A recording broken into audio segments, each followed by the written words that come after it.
Salut YouTube! Bon, c'est déjà le log numéro 7, et cette semaine au programme, dans l'anecdote, je te raconte comment Fortnite a matrixé mon cerveau d'entrepreneur et a définitivement changé ma vision de la gamification. Je te raconterai aussi une découverte, un big up ou un coup de gueule, et comme d'habitude, bien sûr, tu auras mes chiffres et le taf, ce sur quoi j'ai bossé cette semaine. C'est parti, let's go! Salut, moi c'est Mélanie, et avec mon équipe, on a décidé de lancer un nouveau business à partir de zéro. C'est un gros chantier, mais on a bien l'intention de relever le défi. Il y a encore beaucoup de taf, mais je te partage chaque semaine l'avancée de nos travaux sur cette chaîne. Alors installe-toi bien, let's go! Alors cette semaine, je suis un peu stressée parce que la sortie de notre nouvelle version de Charlie approche à grands pas, je t'en ai parlé la dernière fois. C'est vraiment un gros changement pour moi et donc je stresse tout simplement parce que il y a une grande phrase qui disait que si tu stresses pas, c'est que t'as pas de talent. Bah écoutez, je pense que je dois avoir pas mal de talent parce que je stresse bien. Donc on a continué à bosser sur cette nouvelle fonctionnalité, on commence à la présenter à certains clients et du coup je vais en profiter pour répondre à un commentaire de Marion dans ma dernière vidéo YouTube qui me demandait finalement c'était quoi cette fonctionnalité qui marche pas. Donc pour répondre à ta question Marion, et pour remettre un petit peu dans le contexte pour ceux qui découvrent la chaîne pour la première fois, j'édite un logiciel qui permet d'aller chercher les témoignages de tes clients en vidéo. Et donc aujourd'hui, notre métier, il consiste en 3 grandes phases. La première, te donner les moyens pour aller inviter tes clients. Donc tu vas pouvoir ajouter tes clients et en quelques clics, c'est nous qui allons demander à ton client de faire un témoignage pour toi. Ensuite, on a la brique réception du témoignage, montage automatique, cession des droits d'image, toute cette partie-là qui va te permettre à toi d'avoir un témoignage prêt à diffuser. Et enfin, la partie diffusion, puisqu'on a un badge de confiance qui te permet d'afficher sur ton site des témoignages de clients authentiques. Et donc, quand je disais qu'il y avait vraiment une partie centrale que j'allais supprimer, eh bien, c'était pas des bêtises, c'est carrément un pilier complet que j'enlève. C'est toute la partie automatisation sur les invitations. What?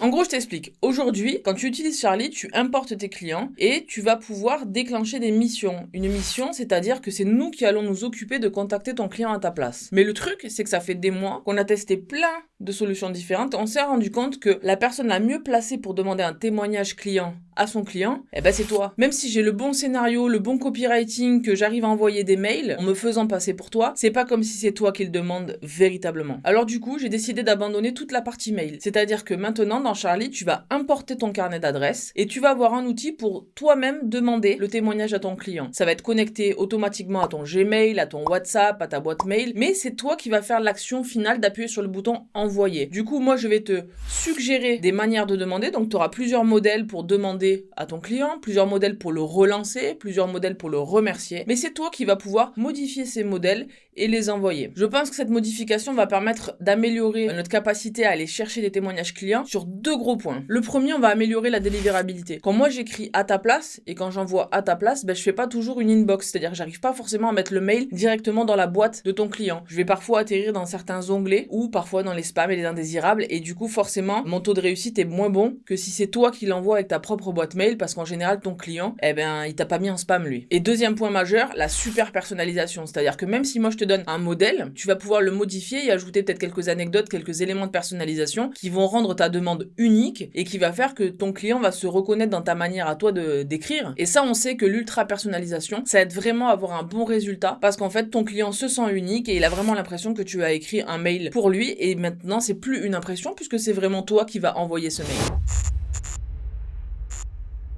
Au niveau des chiffres de la semaine, je vous les partage ici. En vrai, c'est parce que je les ai pas notés dans mon petit bloc-notes, je les connais pas de tête. Alors du coup, je peux même pas vous les commenter.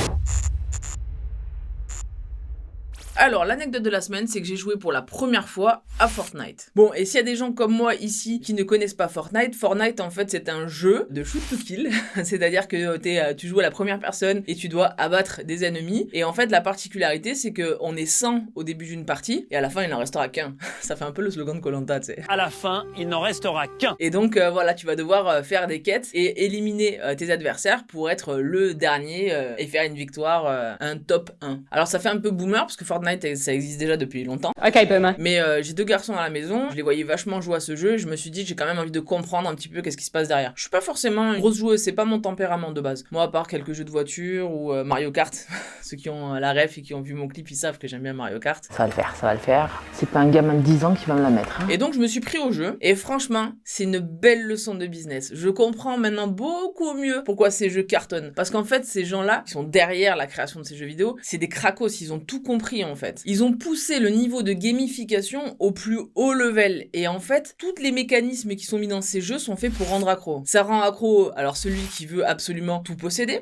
qui veut avoir toutes les armes. Ça rend accro celui qui veut faire des victoires royales, des top 1 comme on dit, être le premier à rester le dernier survivant finalement de la quête. Ça satisfait ceux qui aiment jouer en équipe. En fait, tous les profils psychologiques de joueurs, que ce soit les achievers, que ce soit les compétiteurs, ils trouvent leur compte. Et tout ça, c'est arrosé à la sauce gamification avec tout plein de choses qui se débloquent au fur et à mesure à la fois de ton avancement personnel en tant que joueur, mais aussi et surtout à ta manière de dépenser de l'argent dans le jeu pour pouvoir avancer. Exemple basique, quand tu commences, ton personnage il ressemble à rien en fait. Et tu vas jouer avec des gens qui ont des personnages, des skins beaucoup plus évolués. Et ta première volonté, et ça a été une des miennes d'ailleurs après 2 parties, c'est de dire je peux pas changer mon look, etc. Eh non, pour changer ton look, il faut que tu gagnes beaucoup de points et comme ça prend beaucoup de temps, la tentation est vraiment très raccourcie pour aller acheter un pack pour te permettre d'avoir un look qui te plaît. Alors tu vas me dire, je m'éloigne un petit peu du business, mais en fait en réalité moi je pense que c'est pas si éloigné que ça en fait. Il y a énormément d'éléments du gaming, des jeux vidéo dont on peut s'inspirer pour faire vivre une expérience à nos utilisateurs qui soit meilleure, leur donner envie d'utiliser le produit pour avancer à certains niveaux. Alors rien de nouveau, hein, ça s'appelle la gamification, mais je pense qu'explorer d'autres univers, ça nous permet en fait de nourrir notre cerveau d'entrepreneur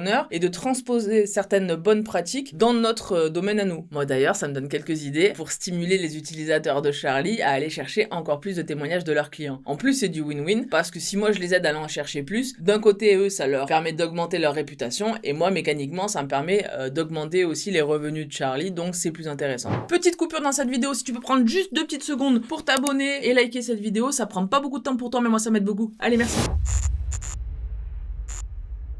Alors, au niveau de la découverte de la semaine, si je te dis que toi, là, derrière ton écran, tu peux avoir un œil bionique, tu vas me dire, oh là là, mais tu pars en cacahuète là. Bon, je t'explique. J'ai vu passer le post de Sacha sur LinkedIn, voilà, je te le mets par là, le post, et en fait, il racontait qu'il y avait une lecture bionique qui avait été inventée pour les gens qui avaient un trouble de l'attention, TDA, TDAH, et qu'en fait, ça permettait à ces gens-là de pouvoir lire plus facilement. Et le principe, en fait, c'est de mettre les 2, 3, 4 premières lettres de chaque mot en gras, et en fait ton cerveau va lire les 2-3 premières lettres et en fait il va constituer la suite du mot tout seul. Donc le résultat, c'est que ça te fait lire 1,5 fois plus vite qu'une lecture classique. Donc là forcément je te vois venir en me disant mais je vois pas du tout le rapport avec le business. Mais le truc qu'il y a, c'est qu'en fait on a beaucoup de trucs à lire au quotidien et on peut accélérer sa capacité à lire et lire plus vite. Et pour ça j'ai découvert une petite extension qui s'appelle Bionify, une extension Chrome, qui te permet en fait d'activer cette lecture bionique et tu vas voir c'est assez bluffant. Alors bon, prends pas peur quand tu l'actives sur ton site internet, ça fait peur. Mais par contre, tu vas voir, tu peux lire beaucoup plus vite. Et je me dis que ça peut être vachement pratique quand t'as la documentation à lire ou des articles. Dans ta vie de tous les jours, si t'es amené à lire, bah là voilà, je te donne une méthode qui te permet de lire beaucoup plus vite. C'est cadeau. Et le big up de la semaine, Zazie. Alors ouais, franchement, si on m'avait dit qu'un jour je parlerais de Zazie sur ma chaîne YouTube, une chaîne business, franchement, j'aurais jamais cru. Mais en fait, je te raconte, cette semaine, je vois passer en fait la sortie de son nouveau clip qui s'appelle Couleur. Et donc en fait, la particularité de ce clip, c'est qu'elle a demandé à ses fans de se filmer en train de chanter sa chanson. Et donc du coup, elle a fait une compilation de tous ses fans en train de chanter sa chanson et elle en a fait un clip collaboratif. Donc en gros, ça veut dire que Zazie, elle fait de l'UGC, du vrai UGC. C'est authentique. Et le résultat, c'est que c'est captivant. Quand tu regardes le clip, bah forcément, t'es happé par ces visages, t'as envie d'écouter, t'as envie de regarder comment ils sont, t'as envie de découvrir qui ils sont. Et c'est là toute la force de l'UGC et de l'authenticité. Donc big up à toi Zazie, merci pour ce bon moment. Voilà, ça sera tout pour ce log numéro 7. On se retrouve lundi prochain 18h42 pour une nouvelle vidéo. Passe une bonne semaine, amuse-toi bien, travaille bien. Allez, ciao!